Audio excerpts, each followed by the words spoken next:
O mercado de meios de pagamento brasileiro é um dos mais avançados do mundo. Estamos cada vez mais inovadores com carteiras digitais, pagamentos por aproximação, entre outras soluções.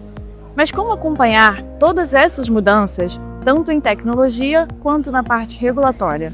Vale mais a pena criar sua própria IP ou terceirizar a infraestrutura? Hoje vamos conversar com Vanderlei Silva, CEO da Paynet, e Gabriel Neves, nosso coordenador de parcerias e canais aqui na RTM, para entender melhor este cenário. Vem com a gente!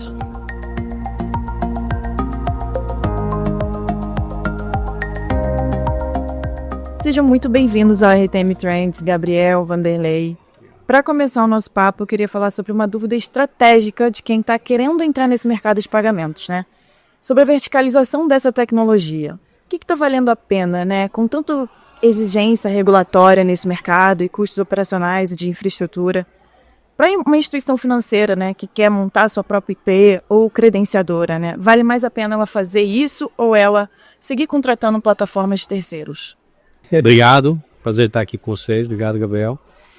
Do ponto de vista de viabilidade financeira e até de estratégia, e principalmente no nosso segmento, em outros também, mas principalmente no nosso, eu não vejo 2 ou 3 caminhos, eu vejo um único caminho, que é o caminho da verticalização, né, externa, não interna. Você tem que criar uma verticalização da tecnologia, mas através de um fornecedor especialista.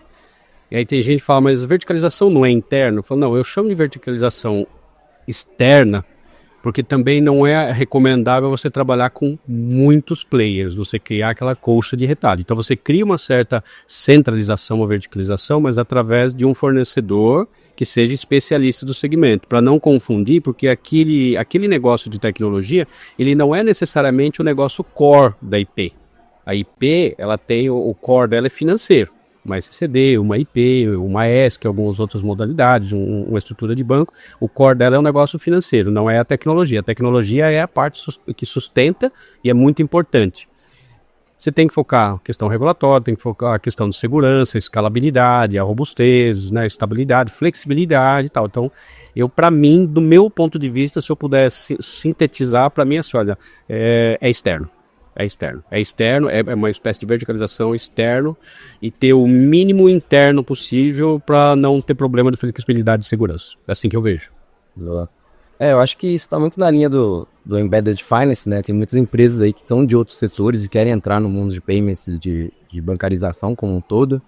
E acho que as próprias tecnologias evoluíram tanto que se torna tão fácil que eu acho que eles não têm dimensão um pouco da complexidade que está por trás disso tudo, né? Então, quando você começa a entrar um pouquinho mais a fundo ali de tecnologias, compliance, regulatório, tudo que permeia esse ecossistema de estruturação, às vezes é interessante você olhar mais quem está atuando isso, né? Quem está nesse ecossistema e já é expert em temas, né? Para poder ter uma noção melhor de qual o ambiente que você está entrando. Eu gostei de uma coisa que você falou, que é assim, ó, eu já tenho 40 anos de tecnologia e o acesso hoje à tecnologia está muito facilitado. Então isso pode levar alguém ao erro de achar que esse acesso à tecnologia facilita que ele desenvolva internamente qualquer coisa.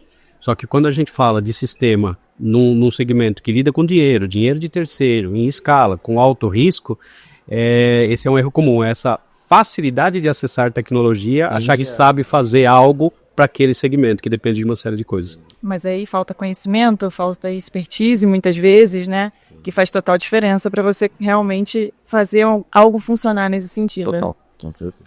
E agora vamos falar de Pix. A gente sabe que o Pix vem crescendo muito, né? A cada ano, cada vez mais transações Pix, a gente vai batendo recorde. E o Banco Central também vem lançando novas modalidades de Pix, como o Pix parcelado, por exemplo, que ele tem, né, ele permite que uma transação Pix seja parcelada, semelhante ao que o cartão de crédito também permite. Então, como é que esse mercado de cartão está, né, enxergando as estratégias para se manter, né, crescendo com essas novas modalidades de Pix, né, surgindo, né, a cada ano que vem passando? Por favor, pode começar. Primeiro, vamos lá. Eu vou olhar de um ponto de vista, sobre um ponto de vista essa questão. Ela é bem ampla, daria para a gente falar horas sobre ela, vou olhar de um ponto de vista mais resumido. Do ponto de vista concorrencial ali, o meio de pagamento eletrônico Pix, assim como outros que virão, já existem e estão vindo, né? assim como o Drex, que já está batendo na porta, né? Ele, como meio eletrônico, olhando do ponto de vista concorrencial ali com bandeiras, ele é extremamente forte, vai conquistar o seu espaço, já está mostrando isso, e isso vai ser cada vez mais forte, tá? Eu acredito que essa coexistência vai perdurar por muitos anos, mas vai ser uma concorrência bem forte e os mercados vão se acomodar e no final do dia tem negócio para todo mundo, porque estamos falando de bilhões e bilhões de reais sendo transacionados por hora, então tem negócio para todo mundo.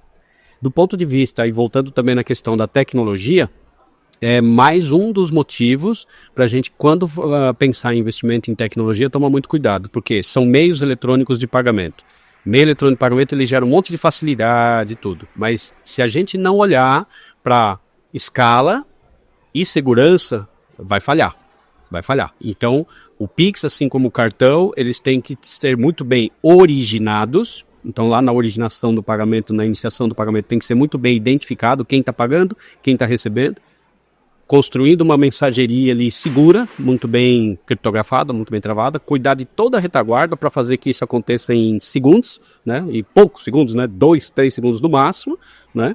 E fazer isso com segurança. Então, eu acho que para quem concorre, vai aquecer, é legal, mas tem mercado para todo mundo. E para quem fornece tecnologia de segurança, amplia muito o nosso negócio de oferta de tecnologia. Então abre, assim, turbina quem já está e abre talvez uma oportunidade de novos entrantes. Legal. E eu acho que, bem na linha do quando ele aí falou, né, a ideia, acho que quem ganha é o usuário, né? O usuário tem mais uma trilha ali que ele pode escolher. E como assim, hoje existem várias fintechs, não é porque uma faz de um tipo e outra faz do outro, sempre o usuário vai se adaptar ao que é melhor para ele. Então, a gente ainda via muito uma divergência ali de user experience do Pix pros cartões, né? Então hoje já tem as frentes do Pix aproximação, isso acaba também movimentando um pouco esse cenário, mas cartões tem lá toda a facilidade de sala VIP, tem vários benefícios. Outras vantagens, né, que chamam a atenção também. É isso, eu acho que cada trilha vai ter ali seu usuário que vai se adaptar melhor àquele tipo de transação, né, de arranjo. E pensando assim nessa transformação digital, nessa inovação que a gente tem visto cada vez mais nesse mercado, vocês acham que as parcerias com outras empresas, seja de tecnologia ou seja outras fintechs também, elas são essenciais para atender essa velocidade dessa transformação? Quer começar agora? Vou puxar essa porque eu sou coordenador de parcerias, então vou ganhar. Fala, tá contigo. Não, é legal. Até entendendo um pouco, olhando aqui a RTM, né, como um player de tecnologia do mercado como um todo, a gente tem muito essa visão orgânica, né? A gente tem clientes em comum com parceiros que atendem outras verticais desse cliente e são especialistas nisso. Eu não quero me propor a captar, me especializar em tudo que é aquela velha métrica. Quem faz tudo acaba não fazendo nada direito. Então a gente une forças aí com realmente os parceiros estratégicos que são especialistas em cada pecinha desse Lego, que é uma estrutura de pagamento, né? Para poder facilitar como toda a jornada do cliente final e até do usuário final. Né? A gente está numa postura meio B2B, mas é sempre visando o benefício do usuário como um todo ali na trilha de pagamentos. Né? Corroboro com tudo que você falou e complementaria dizendo que eu vejo já há algum tempo, eu falo que eu vejo num terceiro nível agora de relacionamento negócio comercial. Lá atrás a gente tinha um relacionamento venda, né? Então, cliente-fornecedor. Depois isso evoluiu para um relacionamento parceria. No nosso negócio, eu falo que nós estamos num terceiro nível, que é um relacionamento de aliança. Ele vai além da parceria, porque a gente trabalha tão interligado, tão em conjunto, em tanta sintonia, não só de tecnologia, mas de visão de mercado, de segurança, de flexibilidade, e a gente vive aquilo dia a dia. Então ele se torna, além da parceria, ele vira uma aliança, né? Nós mesmos temos um negócio com a RTM, então eu não entendo a RTM como um parceiro, eu entendo como um aliado. Então nós temos uma aliança e muitas vezes sentamos juntos para resolver problemas ou criar soluções, né, para o mercado em conjunto. E determinada coisa eu que faço, mas determinada coisa não, peraí, isso aqui a RTM faz. Então tem que ter muito essa conscientização, esse bom senso, olha, qual que é o meu quadrado, né? O que eu faço bem, né? E ficar invadindo às vezes o quadrado do outro por uma questão às vezes de centralização, obtenção de querer maior receita e tal, dá errado, dá errado. Agora quando a gente olha essa questão da aliança, fala, não, peraí, esse papel aqui é RTM, então eu vou até aqui, daqui vai para lá, depois daqui volta para cá e a gente constrói uma estrutura segura. Aí funciona muito bem, nosso cliente vai ser muito bem atendido, vai ter um custo adequado, vai ter escalabilidade, vai ter segurança, funciona muito bem. Mas para mim, eu reforço, a gente enxerga vocês lá como aliado, assim, além do nível de parceiro. É isso, é juntar o melhor das empresas, um benefício em comum de todos. É o triple win que chamam, né? Os parceiros e o cliente final também mais beneficiado. E agora falando de desafios, né, que as instituições de pagamentos passam. Um dos grandes desafios é a questão das fraudes. Como que a inteligência artificial, que é uma tecnologia que vem crescendo muito também, é até o tema aqui da Febraban-Tech, ela vem contribuindo para evitar, né, para combater essas fraudes? Eu acho que a inteligência artificial ela ainda contribui pouco para evitar e ainda pouco para complicar, porque vamos lembrar que ela pode ser usada para ambos os lados. Sim. Para proteger, mas também para atacar, tá? Por nossa sorte, ela ainda não é tão utilizada para ataque, até porque a IA ela tem que aprender através do comportamento, através da informação gerada de dados oriundos de situações e de humanos, né? Então não tem ainda, pelo menos que eu conheça, ninguém treinando uma IA adequadamente para fraudar transações eletrônicas, tá? Ou se tiver, ainda não está no ar, ainda não tivemos notícia, tá? Então eu acho que nós temos que olhar as duas coisas. Olhar a questão assim, ó, para mim falta acelerar um pouco a questão de treinar melhor e criar uma IA mais adequada para a questão de fraude, né? E quando a gente fala fraude, principalmente nas transações online, eu acho que tem muito que evoluir. O negócio de transações online tem muito que evoluir, tem muita brecha de segurança ainda e tem algumas iniciativas que são até simples e poderiam ser aplicadas, ainda não são. Então eu acho que precisa evoluir. Mas quando evoluir, não pode deixar de olhar esse lado que assim, ó, do outro lado também pode ter alguém evoluindo uma IA para me atacar. Então, como que essa IA pode me atacar? Então, não é pensar numa IA hoje para proteger a fraude do jeito que ela é. Porque do outro lado já está evoluindo também. Exatamente. Como que a fraude vai acontecer daqui a pouco? Então, para mim, esse é o próximo nível. Né? Eu acho que, eu corroboro também tudo que o Vanderlei falou, eu vejo muito ainda uma atuação da IA nessa linha de fraude mais no elo da pessoa, assim, né? Então, às vezes ali um deepfake fingindo que é alguém, falando, mãe, manda o dinheiro pra mim. Mas não na cadeia ainda tecnológica em si, né? Na transação. Então, acho que sempre os reforços a nível de treinar ali, né? Os usuários, saber, valida antes se é mesmo a pessoa, se é realmente quem está pedindo dinheiro. Eu tô vendo muito mais essas atuações ainda focando na pessoa do que realmente atacando a parte tecnológica das transações como um todo, né? Essa é a minha visão.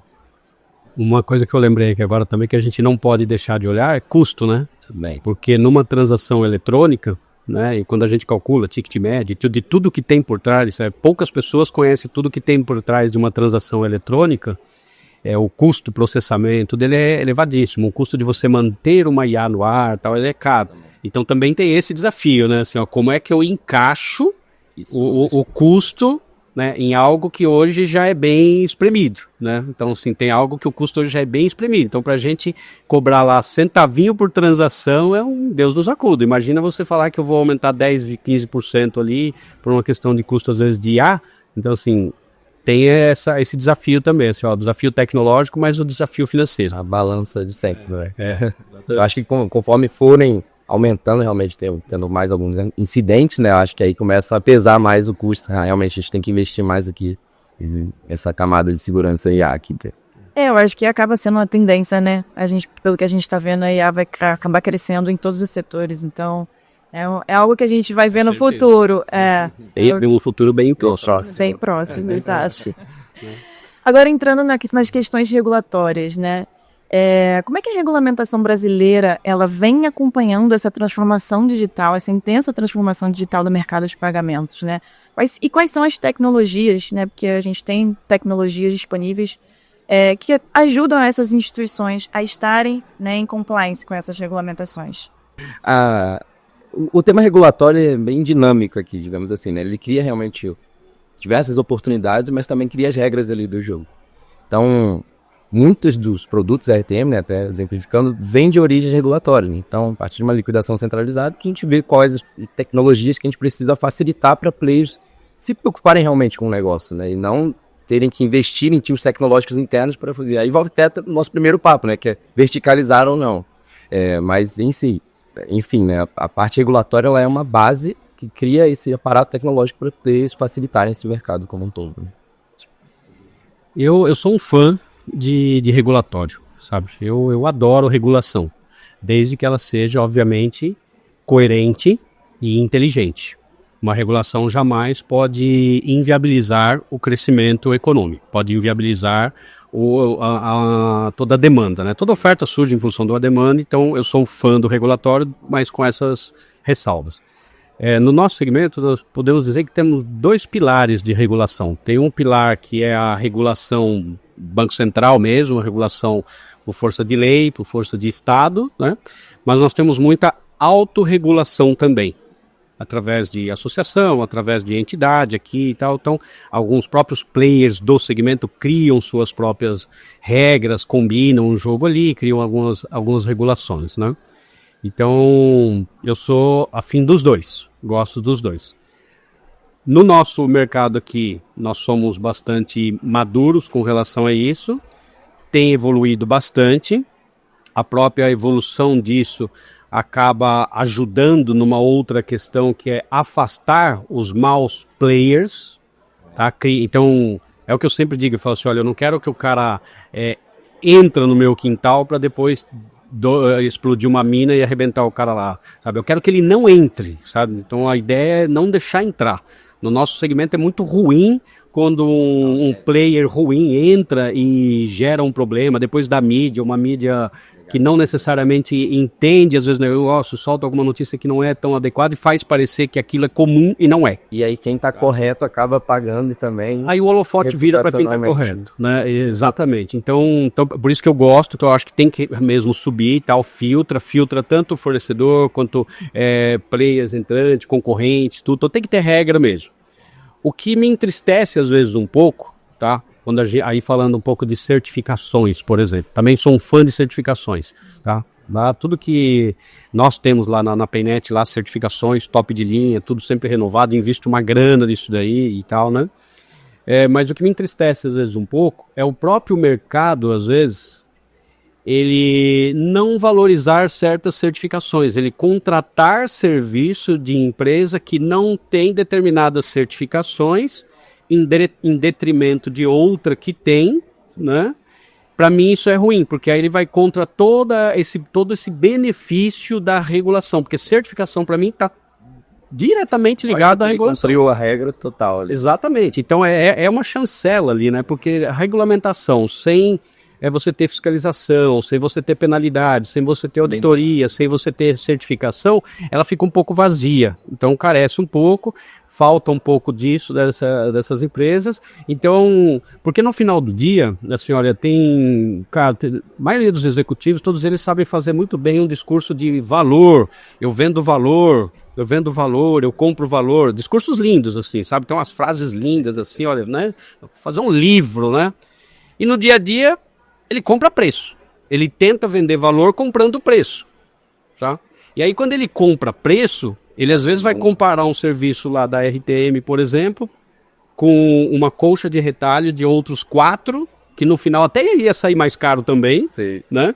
Mas operacionalmente, né, bota a logística inteira de orquestrar isso. Legal que ele faz o discurso no site dele lá para o cliente dele de excelência e eu vendo valor, mas eu quero comprar preço.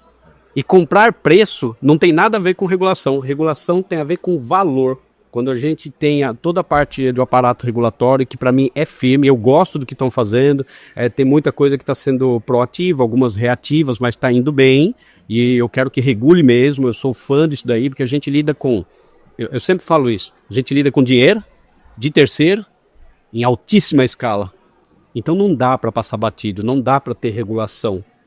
Só que as empresas também têm que se conscientizar na hora de contratar, de olhar isso como um valor e não olhar simplesmente quanto você cobra um link dedicado, quanto você cobra uma emissão de cartão, um processamento e tal. Olhar assim, ó, o que você tem de valor, tá? Tá lá o PCI, DSS lá.